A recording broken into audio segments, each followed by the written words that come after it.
नमस्कार, मैं हूं विकास लुहीजा। आप देख रहे हैं अब तक टाइम।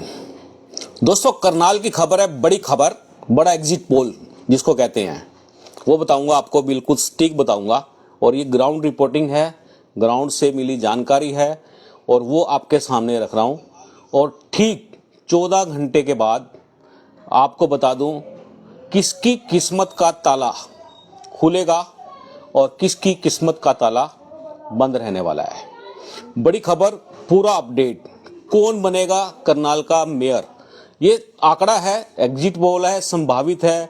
कईयों को ये खबर मिर्चदार लगेगी और कईयों को रसगुल्ले का स्वाद आ जाएगा, मीठा स्वाद आ जाएगा, क्योंकि पूरी जानकारी आपको बताऊंगा। सबसे पहले बताऊंगा कि करनाल का मेयर कौन हो सकता है। क्या रेणुबाला गुप्ता हैट्रिक मार सकती है या नहीं, या फिर कांग्रेस प्रत्याशी मनोज वधवा मेयर बन सकते हैं या नहीं, ये बताऊंगा आपको। और इसके बाद आपको बताऊंगा पूरे 20 वार्डों के अंदर स्थिति क्या है, कौन जीतेगा, कौन हारेगा, किसका मामला फाइट में है और किसका चुनाव ट्रायंगल में बना हुआ है, त्रिकोणीय बना हुआ है। पूरी जानकारी दूंगा। और उससे पहले आपसे अपील करूंगा, खबर को ज्यादा से ज्यादा शेयर कर देना। करनाल के प्रत्येक आदमी के पास, प्रत्येक मोबाइल के अंदर ये खबर होनी चाहिए, क्योंकि ये खबर जो आज मैं आपको दिखा रहा हूँ, बड़ा होमवर्क किया है हम लोगों ने, पूरी टीम ने, और एक एक वार्ड की हमने निष्पक्ष जानकारी हासिल की है। और इसी के साथ हासिल की है मेयर कौन होगा, ये बड़ा सवाल है। शुरुआत कहां से करेंगे ये आपको बता देता हूं। शुरुआत करेंगे 2018 से, जो इससे पहले मेयर का चुनाव हुआ था। उस समय की स्थिति क्या थी वो एक बार आपको छोटा सा ब्रीफ कर देता हूं, क्योंकि ये करना जरूरी है। जो पिछली बार जो चुनाव हुआ था मेयर का, उस चुनाव में और अब के चुनाव के अंदर वोटों का काफी फर्क हो चुका है, काफी नए वोटर्स आ चुके हैं। और आपको इस खबर के अंदर ये भी बताऊंगा कि अगर नुकसान होगा, जिस भी उम्मीदवार को नुकसान होगा, वो क्यों होगा, किस कारण से होगा, ये पूरी जानकारी मैं आपको दूंगा। और साथ के साथ मैं चाहूंगा इस खबर को ज्यादा से ज्यादा शेयर करते चले जाना। चलो दोस्तों, आपको बता देता हूं, सबसे पहले पिछली बार का बता देता हूं, क्योंकि पिछली बार का चुनाव आपके ध्यान में रहना चाहिए। क्योंकि जब हम एग्जिट पोल लेके आते हैं तो बहुत बड़ा होमवर्क करना पड़ता है, पिछले चुनावों को ध्यान में रखना पड़ता है, इस चुनाव को भी ध्यान में रखना पड़ता है। ये पूरी जानकारी ध्यान में रखकर तभी एग्जिट पोल लेके आते हैं। क्योंकि जो हमने आपको विधानसभा का जो एग्जिट पोल दिखाया था, उसमें टोटल सारा जितना भी मीडिया था, जितने भी मीडिया के, बेशक हम लोग ही क्यों ना हो, हम लोगों ने भी जो दिखाया था उसका उल्टा हुआ था। और ये जनता के हाथ में होता है, जनता क्या करेगी, क्या होने वाला है। लेकिन जनता जो कर चुकी है वो अब लोग बोलने लगे हैं। अब क्या बोलने लगे हैं वो मैं आपको बता देता हूं।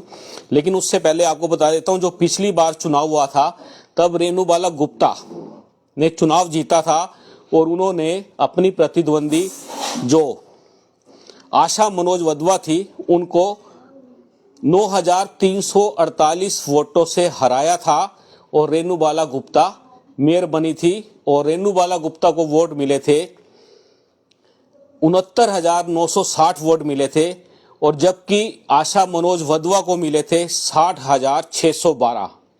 और इसमें खास बात बता देता हूं, रेणुबाला गुप्ता थी बीजेपी की उम्मीदवार, और जबकि जो मनोज वधवा की जो धर्मपत्नी आशा मनोज वधवा कैंडिडेट थी, उनको कांग्रेस का, आईएनएलडी का और बीएसपी का समर्थन हासिल था।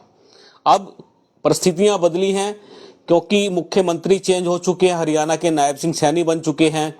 और नायब सिंह सैनी का मतलब है कि ओबीसी वोट बैंक पे भाजपा ने बहुत बड़ी चोट मारी थी।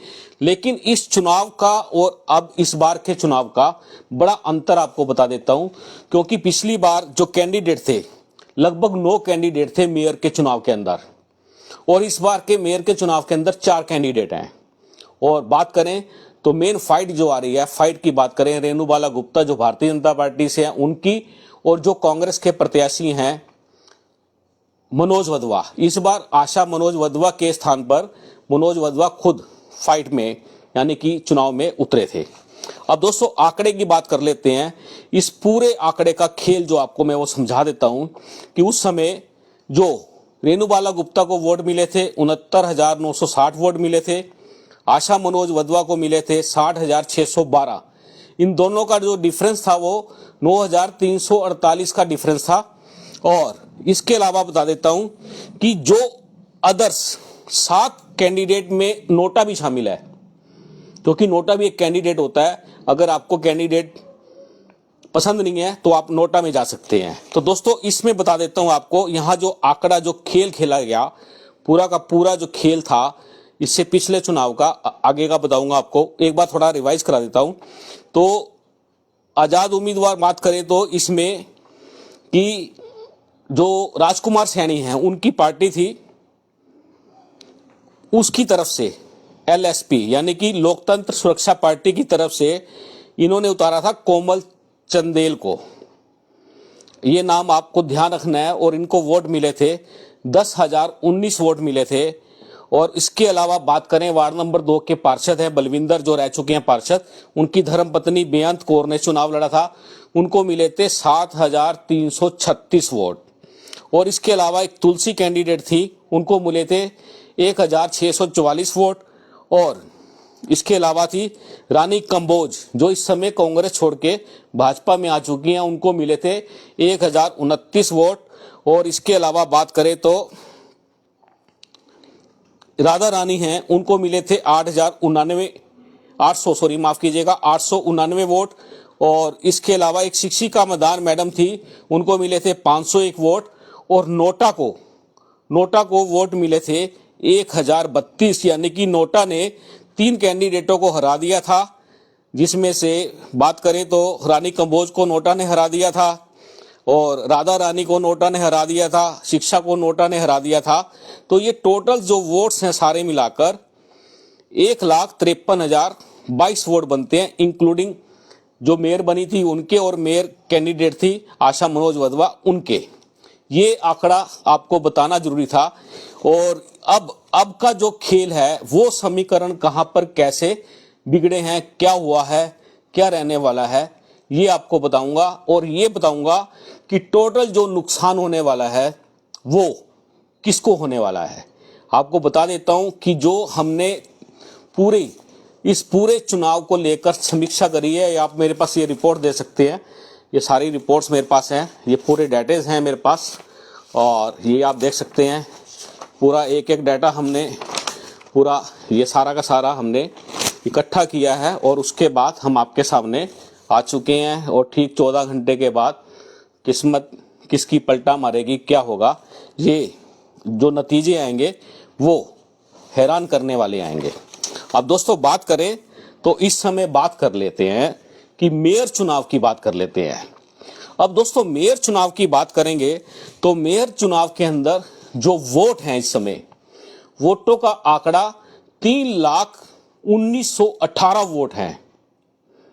इस बार जो चुनाव हुए हैं उसके अंदर वोट जो आए हैं, टोटल वोट 3,19,18 हैं। और मजे की बात बता दूं कि चुनाव से ठीक 3 दिन पहले मैंने अपने एक मित्र को बताया था कि इस बार जो पोलिंग होने वाली है 48.8% होने वाली है। और राइट फिगर बिल्कुल यही फिगर एज इट इज आई, और इतने परसेंट लोगों ने मतदान किया। और ये कम मतदान था।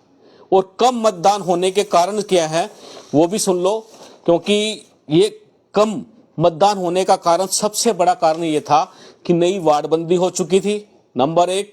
नंबर 2 बात करें, जो वोटर्स की पर्चियां होती हैं वो नहीं बांटी गई, वो नहीं पहुंची। इलेक्शन कमीशन की बहुत बड़ी कमी है, सीधी सीधी बात।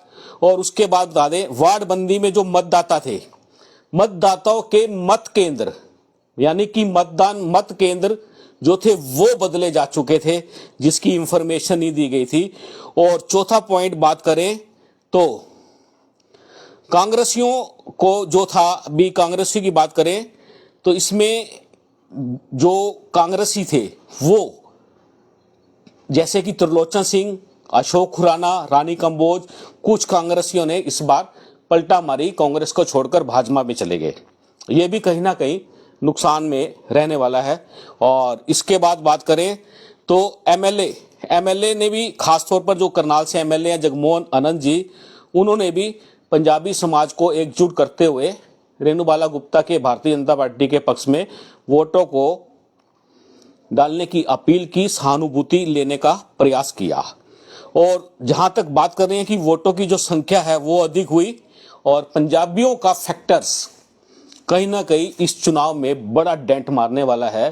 क्योंकि इंफॉर्मेशन क्या, पूरे शहर में चर्चा ये चल रही है कि एक पंजाबी फतवा जारी किया गया था और कहीं ना कहीं पंजाबी कार्ड यहां पर चलने की संभावनाएं व्यक्त की जा रही हैं। कहीं भी बात करोगे तो वो पंजाबी कार्ड की जो संभावनाएं हैं वो बड़ी खुलकर सामने आ रही हैं।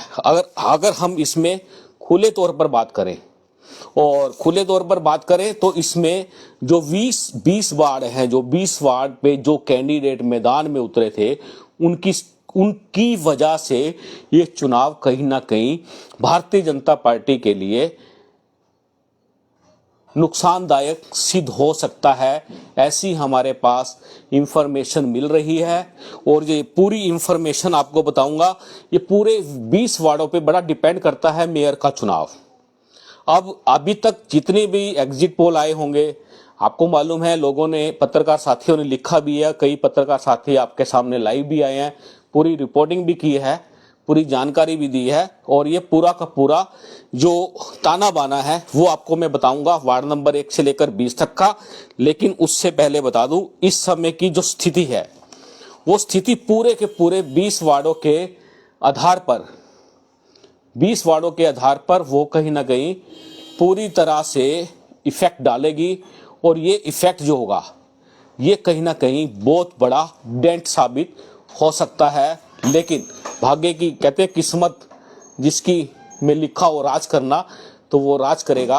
और बात करें कहीं ना कहीं भारतीय जनता पार्टी के पाले में भी इस समय दहशत बनी हुई है कि आखिरकार होगा क्या।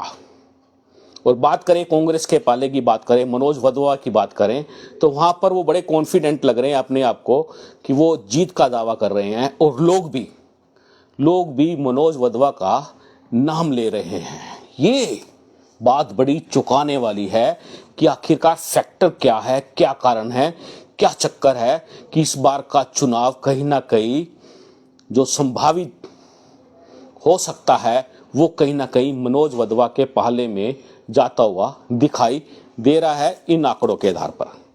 लेकिन आपको बता दें, जहां सरकार होती है, बात करें ट्रिपल इंजन की जो सरकार बननी है, केंद्र में बात करें तो भाजपा है और स्टेट में भाजपा है, उसके बाद नगर निगम की बात करें तो यहाँ भी कहीं ना कहीं भाजपा की बात की जा रही है। रेणुबाला गुप्ता का हैट्रिक मारने की संभावनाएं जताई जा रही है। लेकिन ये पूरा चुनाव आखिर कहता क्या है, वो कहता है पूरे के पूरे 20 वार्ड को लेकर कि 20 वार्डों की स्थिति क्या है।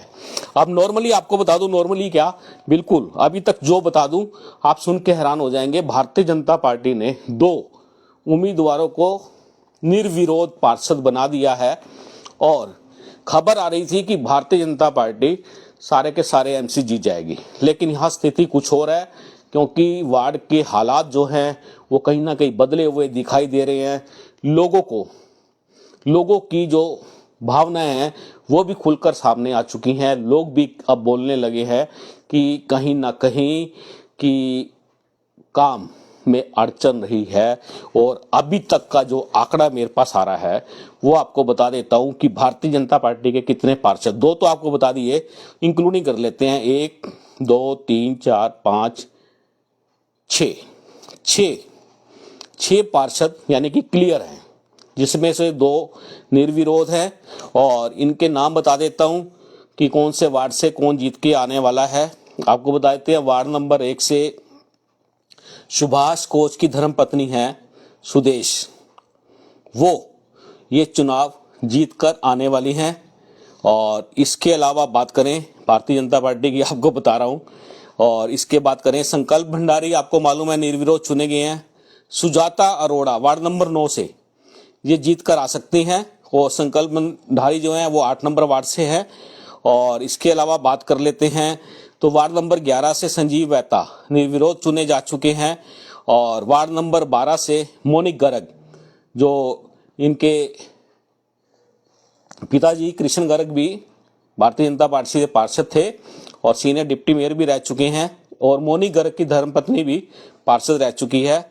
और इसके अलावा बात कर लेते हैं कि बीजेपी वार्ड नंबर 19 से राजेश अग्गी बिल्कुल जीतते हुए दिखाई दे रहे हैं एकदम से। ये 6 सीटें क्लियर हैं। और इसके बाद बात कर लेते हैं फाइट वाली सीटें कितनी रहने वाली हैं। फाइट वाली सीटें हैं 7। और इसके अलावा बात करें कि जो यानी कि निर्दलीय हैं या कांग्रेस समर्थक हैं, वो हैं लगभग 5 ऐसे पार्षद हैं जो इस समय बिल्कुल जीत के कगार पे हैं, जीतने की संभावनाएं उनकी व्यक्त हो चुकी हैं। और 2 वार्ड ऐसे हैं जहां पर त्रिकोणीय मुकाबला इस समय बना हुआ है। अब आपको पूरी डिटेल बता देता हूं, आपको इससे पूरा अंदाजा लग गया होगा कि आखिरकार ये चुनाव किस दिशा में जाएगा। और मेयर की बात करें तो मुकेश रघुवंशी वो भी मेयर के चुनाव में थे, और इस बार टोटल 4 कैंडिडेट हैं, 2 में फाइट है, तीसरे पे मुकेश रघुवंशी की बात करें तो उनके बारे में लोगों का कहना है कि मुश्किल से 2,500-3 हजार 4 हजार वोट ले जा सकते हैं। लेकिन इसमें जो डेंट डलेगा, वो सबसे बड़ा डेंट जो डलने वाला है वो डलने वाला है कि जो 7 पिछली बार के मेयर चुनाव के कैंडिडेट थे उनके वोट किसके पास जाएंगे। ये बहुत बड़ा इफेक्ट डलेगा। और ये जो इफेक्ट डलेगा ये कहीं ना कहीं भारतीय जनता पार्टी के लिए परेशानी का कारण बन जाएगा। और ये जो कारण बनेगा ये आपको मैं पूरी डिटेल बता देता हूं कि वार्ड नंबर 1 से लेकर और उसके बाद वार्ड नंबर 20 तक का पूरा चिट्ठा वो आपके सामने रख देते हैं। और ये खबर कईयों को बहुत अच्छी लगने वाली है और कईयों को बड़ी बुरी भी लगेगी। हमारा काम है आपके पास निष्पक्ष रिपोर्टिंग, लोगों की भावनाएं, लोगों की बातों को आप तक लाना। चल क्या रहा है नगर निगम में उसको लेकर सामने आना बड़ा जरूरी है। जल्दी आप नोट कर लें और मैं अपील करूंगा खबर को शेयर कर दें। और आपको क्या लगता है कौन मेयर बनेगा, आप कमेंट बॉक्स में लिख सकते हैं कौन मेयर बनेगा, और पार्षद कौन बनेगा कौन से वार्ड से वो भी आप लिख सकते हैं। और आप हमारी खबर से, इस खबर से, एग्जिट पोल से कितने सहमत हैं ये भी आप हमें लिखकर दे सकते हैं। और ताकि पूरी सटीक जानकारी हम आपके पास लेके आए। कल सुबह यानी कि बात करें बुधवार को 8 बजे काउंटिंग स्टार्ट हो जाएगी, गिनती शुरू हो जाएगी और उसके बाद पूरा चिट्ठा खुलकर सामने आ जाएगा। किस कैंडिडेट के ढोल बजेंगे और किसके यहाँ पर टेंशन हो जाएगी चुनाव हारने की। चुनाव है, पैसा लगता है मोटा चुनाव के अंदर, और ये पूरा का पूरा आपको चिट्ठा चुनाव आयोग की कार्यप्रणाली भी आपको बता दी है। अब वार्ड नंबर 1 से कर लेते हैं तो यहाँ से भारतीय जनता पार्टी ने सुभाष कोच की धर्मपत्नी सुदेश को बीजेपी का टिकट दिया था, जो यहाँ से वो उनको बिल्कुल क्लियर यहाँ से जीत बताई जा रही है कि ये जीत सकती हैं पूरी तरह से। और इनके यानी कि बात करें तो इनके ओपोजिशन में है अंकित चौहान है, कांग्रेस के उम्मीदवार हैं, तो यहाँ से ये सीट क्लियर लग रही है। वार्ड नंबर 2 में आ जाते हैं।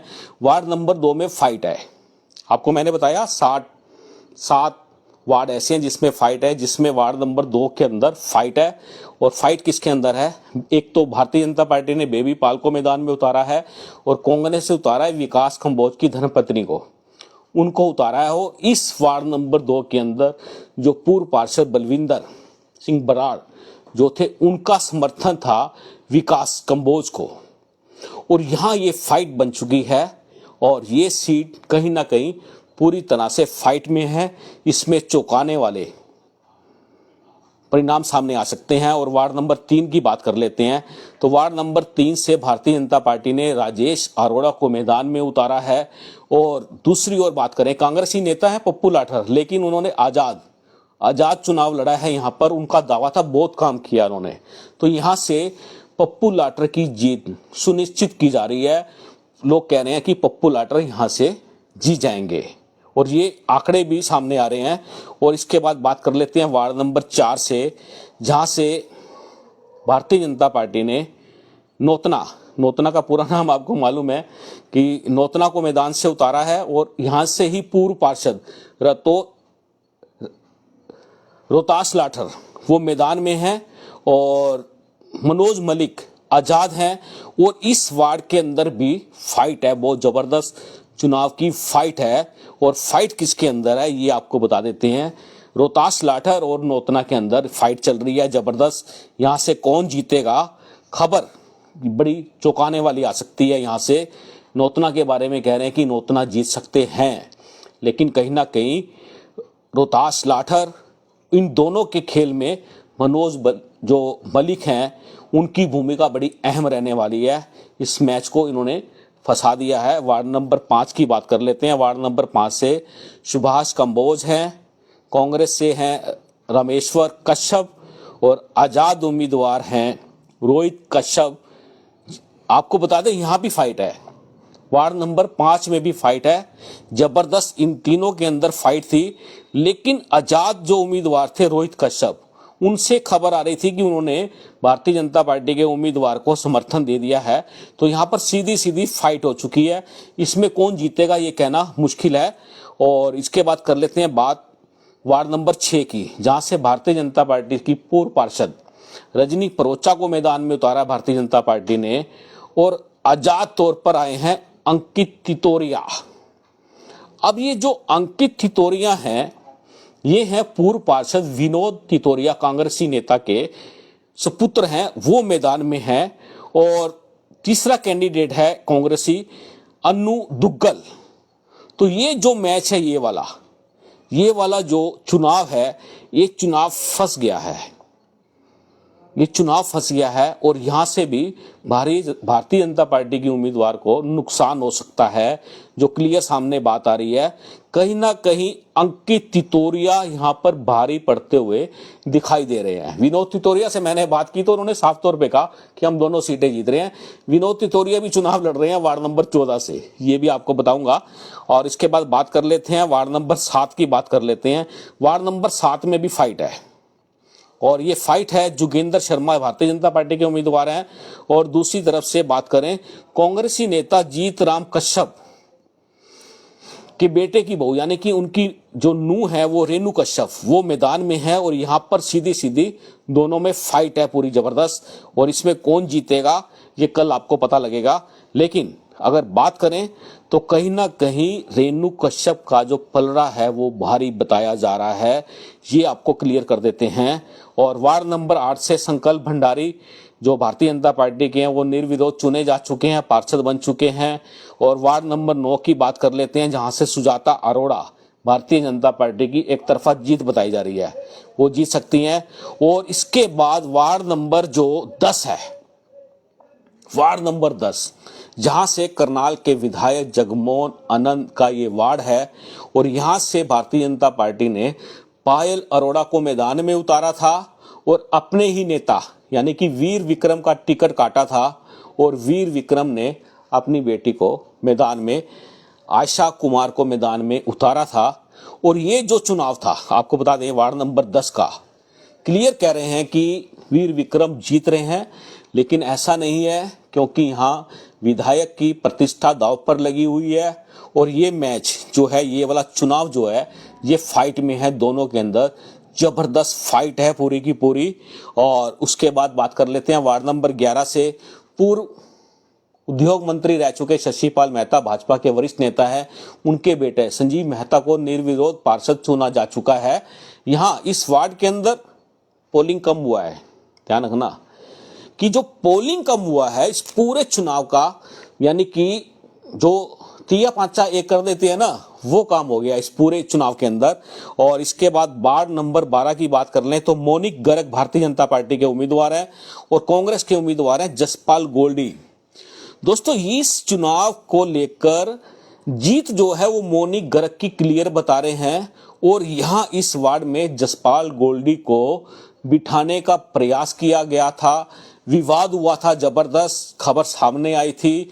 और कहीं ना कहीं जसपाल गोल्डी को पैसे देने का ऑफर किया गया था इस चुनाव के अंदर। और इसके गवाह त्रिलोचन सिंह का स्टेटमेंट आया है। और मेरे पास खबर है कि वार्ड नंबर 12 के चुनाव को लेकर एक कंप्लेंट फाइल हुई है, जिसकी जांच की जा रही है, ये मेरे पास खबर है। लेकिन आपको बता दें परिणाम आएंगे मोनी गर्ग यहां से जीतेंगे, ये खबर आ रही है। खबर तो मेरे पास ये भी आई थी कि जसपाल गोल्डी बढ़िया वाली टक्कर देंगे, लेकिन चुनाव प्रचार के अंदर ये चीजें सामने नहीं आ रही। एक तरफा मोनी गर्ग सामने आ रहे हैं। और उसके बाद कर लेते हैं वार्ड नंबर 13 की बात कर लेते हैं। वार्ड नंबर 13 से भारतीय जनता पार्टी ने एकदम से नए कैंडिडेट को मैदान में उतारा, अमित आहूजा को। समाज सेवक अमित आहूजा, अच्छी पर्सनैलिटी रखते हैं, अच्छा व्यवहार है इनका, बोलचाल अच्छा है, इनको मैदान में उतारा था। और साथ में जो कांग्रेस समर्थक हैं ईश गुलाटी, लगातार गुलाटी परिवार से ये चौथी बार का चुनाव है, 3 जीत चुके हैं, चौथा चुनाव भी ईश गुलाटी की जीतने की पूरी संभावना है।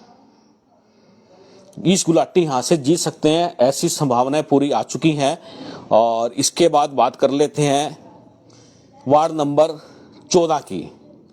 अब वार्ड नंबर 14 का जो चुनाव है वो पूरी तरह से फाइट में है। फाइट किस किस में है वो बताते हैं कि भारतीय जनता पार्टी के उम्मीदवार हैं अमृतलाल जोशी। अमृतलाल जोशी पहले भी पार्षद रह चुके हैं और कांग्रेस की तरफ से हैं इन्हीं के चचेरे भाई या भतीजा कह सकते हैं रोहित जोशी। रोहित जोशी पर दाव लगाया है और यहीं पर मैदान में कूद गए थे कांग्रेसी नेता आजाद उम्मीदवार के तौर पर विनोद तितोरिया। तो ये चुनाव जो सा है ये फाइट में आ चुका है। और इस वार्ड नंबर 14 की क्लियर पोजीशन की बात करें, जो लोग बता रहे हैं, जो हमारे पास इंफॉर्मेशन आ रही है, तो यहाँ फाइट बता रहे हैं कि रोहित जोशी और आजाद उम्मीदवार विनोद तितोरिया की फाइट बता रहे हैं। भारतीय जनता पार्टी के उम्मीदवार को सरासर बाहर चुनाव से किया जा रहा है कि उनको वोट पोल कम उनकी तरफ जाने वाले हैं। और कहीं ना कहीं इस वार्ड को लेकर एक कुछ मतलब कि कैंडिडेट्स का एक दूसरे को वोट डलवाने का मामला भी, प्रकरण भी सामने आया हुआ है। ये मामला पूरी तरह से फंस चुका है, फाइट में है। और वार्ड नंबर 15 की बात कर लेते हैं। ये वार्ड, यहां से खबर आ रही थी कि भारतीय जनता पार्टी की कंचन वर्मा जो हैं वो जीत रही हैं, लेकिन आपको बता दें पूर्व पार्षद जो है मीतू सैनी, उनके आजाद लड़ने से ये चुनाव फंसा। और उसके अलावा बता दें अंशुल लाठर की धर्मपत्नी वो भी मैदान में है। तो ये चुनाव जो है ये फाइट में आ चुका है चुनाव। और फाइट में आने के बाद बात करें तो मीतू सैनी को विजयी बताया जा रहा है इस वार्ड के अंदर। लेकिन कहीं ना कहीं सरकार की बात करें, भारतीय जनता पार्टी की बात करें तो इस वार्ड में भाजपा के काफी वोटर्स हैं। कहीं ना कहीं यहाँ बेहतर घात की पूरी संभावनाएं सामने आ रही हैं। और इसके बाद वार्ड नंबर 16, ये भी बड़ा इंपॉर्टेंट वार्ड है क्योंकि यहाँ से एक शिक्षित महिला जिनका नाम है रीना यादव, उन्होंने ताल ठोकी और बड़ी गर्मजोशी के साथ ये चुनाव लड़ा और ठोकर लड़ा और पूरे वार्ड की पोल तक खोल कर रख दी। यहाँ से पूर्व पार्षद जो हैं रामचंद्र काला, बेसिकली ये कांग्रेस से थे, भाजपा में चले गए, इस बार इनको टिकट नहीं दिया गया। इनके भाई सोनू की धर्मपत्नी को टिकट दिया गया, भारतीय जनता पार्टी ने उनको मैदान में उतारा। और इसके अलावा एक कैंडिडेट और है जिनका चुनाव चिन्ह धनुष बाण था, वो है परमजीत हैं पाल, उनके यहाँ से कविता हैं, वो मैदान में हैं। तो ये जो वार्ड नंबर 16 का जो चुनाव है ये बड़ा महत्व रखने वाला है। कहीं ना कहीं जो पूर्व पार्षद है रामचंद्र काला को बड़ा नुकसान होगा। और यहाँ पर एक तरफा जीत बताई जा रही है रीना यादव की, क्योंकि रीना यादव ने मुद्दे मूलभूत सुविधाओं को लेकर उठाए थे। ये सीट कहीं ना कहीं बड़ा डेंट डालेगी। और बात करें कि पूरे चुनावों का निष्कर्ष आपको बताऊंगा इसके बाद, वो कहीं ना कहीं बहुत महत्व रखने वाला है। वार्ड नंबर 17 की बात कर लेते हैं। वार्ड नंबर 17 से ममता सैनी भारतीय जनता पार्टी की उम्मीदवार हैं और पूर्व पार्षद गजेंद्र सिंह, उन्होंने अपनी बेटी को आजाद उम्मीदवार के तौर पर मैदान में उतार दिया। और यहाँ से एक पाल बिरादरी के वोट काफी हैं, तो नीलिमा है जो आजाद उम्मीदवार के तौर पर पाल बिरादरी द्वारा उतारा गया, ऐसी खबर आ रही है। तो ये जो चुनाव है वार्ड नंबर 17 का, ये त्रिकोणीय मुकाबले में फंस चुका है। यहाँ से जो भी जीतेगा 300-400 की वोटों की ज्यादा से ज्यादा उसमें 300-400 से जीत हासिल होगी, और किसकी होगी ये अभी कहना मुश्किल है, लेकिन कहीं ना कहीं यहाँ का चुनाव बड़ी बुरी तरह से फंस चुका है। और इसके बाद बात कर लेते हैं वार्ड नंबर 18 की, जहां से संधू को भारतीय जनता पार्टी ने टिकट दिया है, मैदान में उतारा है। अपने ही नेता हरीश बिट्टू का टिकट काटा, और हरीश बिट्टू यहां से आजाद लड़ रहे हैं। उनको कांग्रेस का भी समर्थन है और भी काफी लोगों का समर्थन है। तो ये वाली सीट अभी तक बिल्कुल क्लियर बता रहे हैं लोग कि हरीश बिट्टू यहां से जीत रहे हैं, ये क्लियर बता रहे हैं। और इसके बाद बात कर लें वार्ड नंबर 19 से। वार्ड नंबर 19 से बात करें तो राजेश अग्गी हैं, इनका पूरा परिवार राजनीति से जुड़ा है। कई बार इनके पिताजी पार्षद रह चुके हैं, इनके घर से महिला भी रह चुकी हैं, और इस बार राजेश अग्गी की यहाँ से जीत क्लियर बताई जा रही है, क्योंकि ये परिवार जनता से जुड़कर काम करता है। और अब बात करते हैं वार्ड नंबर 20 की। अब 20 से उतारा है भारतीय जनता पार्टी ने सुधीर यादव को। अब यहां से ये सुधीर जो आए हैं भारतीय जनता पार्टी से आए हैं, और दूसरी तरफ से पूर्व पार्षद जोगिंदर चौहान के बेटे हैं तरुण चौहान, वो मैदान में हैं। अब इस पूरे वार्ड के अंदर जो कार्ड खेला जाता था, प्रवासी का कार्ड खेला जाता था, और कहीं ना कहीं जीत की बात करें तो तरुण चौहान की जीत को क्लियर बताया जा रहा है। ये पूरे वार्डों का 20 का जो मैंने एग्जिट पोल आपको बताया है, इससे आप अंदाजा लगा सकते हैं कि करनाल का मेयर कौन बनेगा। कमेंट बॉक्स में आप हमें बता सकते हैं कि कौन मेयर बनेगा। रेणुबाला गुप्ता बनेगी, मनोज वधवा बनेंगे, आखिरकार होगा क्या?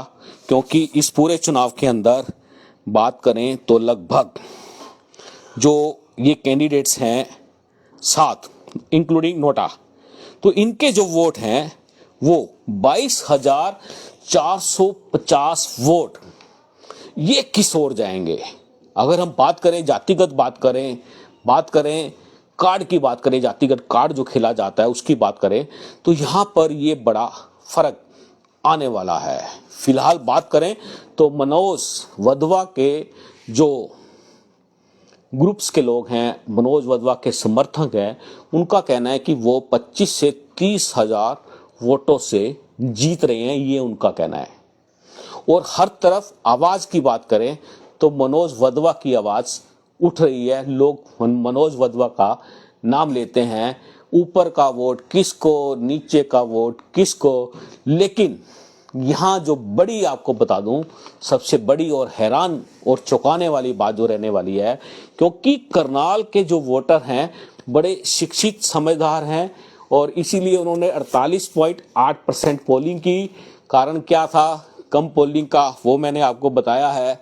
और कहीं ना कहीं वोटर जो है वो सरकार के साथ जाने के लिए ही तैयार रहता है। तो यहाँ जो टक्कर में है रेणुबाला गुप्ता, क्योंकि सरकार सेंटर में भी भाजपा की, स्टेट में भी भाजपा की, और यहाँ पर वोटर अगर चूक गया तो रेणुबाला गुप्ता को नुकसान होगा, और वो नुकसान होगा तो वो जनता को ही नुकसान होगा। अब फायदा क्या हुआ वो आप कमेंट बॉक्स में लिखेंगे, क्योंकि वो 2 बार खुद यहाँ से मेयर रह चुकी हैं।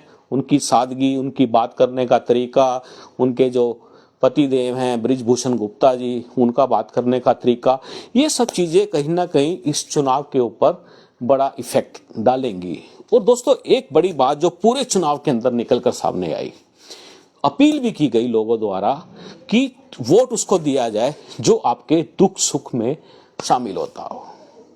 और मुझे लगता है कि इन बातों को ध्यान में रखकर लोगों ने अपने मत का प्रयोग किया, मतदान किया।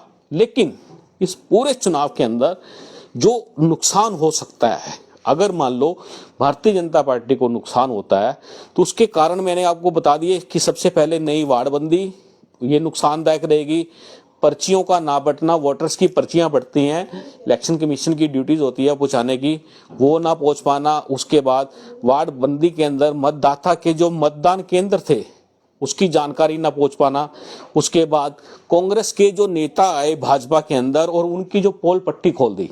अब कैसे खुली पोल पट्टी आपको बताता हूं। अशोक खुराना जो कांग्रेसी नेता है उनकी पोल पट्टी खोल दी हरियाणा के पूर्व मुख्यमंत्री केंद्रीय मंत्री मनोहर लाल खट्टर ने।